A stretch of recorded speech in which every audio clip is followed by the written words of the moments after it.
Hey guys, this is how you install the speed governor rod on a typical Honda carburetor.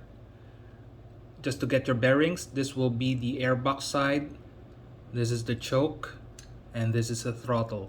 The throttle, you need to put it in the idle position. Right now it's in the idle position, and this is the full open position. So put it in idle.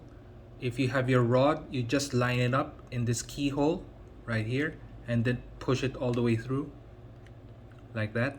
So on the side you should be able to see it move freely as such. To remove it, just put it in idle, line up the key, and then take out the rod. Now if you have a spring, which normally it does, it goes through this tab, this small tab right here. So if you have a spring, you should install it in this tab. I hope this helps.